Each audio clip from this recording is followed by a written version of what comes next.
I'm glad you're joining us today. We're talking about the power of words. We're calling words the currency of the spiritual realm. Just like if you go down to the grocery store, they want some kind of currency. They want cash, check, or something, some kind of card, something that allows them to exchange what they have and what you want for assets that are in your account somewhere. There's an exchange, a payment made. So we would call that currency. And words are the currency of the spiritual dimension. Through words, things are transferred from the spiritual dimension, which James 1:17 says that's where every good and perfect gift is, and it comes down from above. Have you ever wondered, how does it come down? Well, one of the major ways it comes down is when we begin to release our faith and speak words, and the blessings begin to come down. And so we've talked about various kinds of words, a word in season, a word of love, a word of encouragement, a word of faith, and how important it is to use those words, use them often, just fill your conversation with them, so to speak. But I want to talk a little bit today about words to use only as you need them. Because there is another side to speaking, and there are some things that we need to say that we don't always want to say. There are some things we need to say that are not always comfortable to deal with. So let me give you some words to use as needed. The first one is a word of instruction. 2 Corinthians 3:16 talks about the Bible being good, or Scriptures being good for instruction, among other things.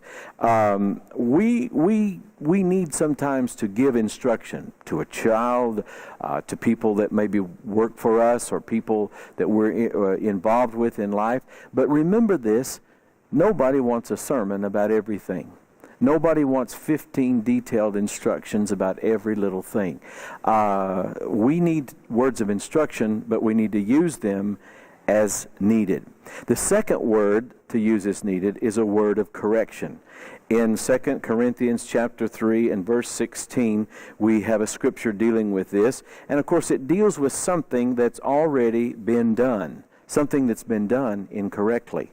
So we speak a word of correction so that that can be undone, or that can be changed, or so that that won't happen again. And then the third word we need to use only as needed is a word of rebuke.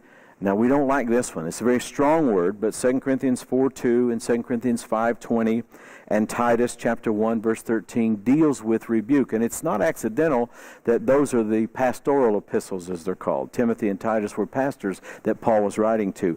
And he told them that there would be times they would have to rebuke people. Well, I can tell you as a pastor, I don't like to rebuke people. And I can tell you just as a person, I don't like to get rebuked. It's not a fun thing. That's why I say we use these words only as needed. But what rebuke does, it stops something that's ongoing. Correction deals with something that's already been done. It says that was wrong, we need to fix it. A rebuke is when somebody's doing something, they haven't made their own course adjustment, and so this has got to stop, and so we do rebuke. Now, as you can see, these are things that we only want to use as necessary. Words of instruction, words of correction, and words of rebuke. But they are very important to help all of us grow up. I am so glad that I have been rebuked. I'm so glad I've been corrected. And I'm so glad I've been instructed. That's one of the great benefits of being in a local church and having a pastor in your life. So I hope that you've been blessed by this series. We'll get started next week with something different, and I hope you'll join us then.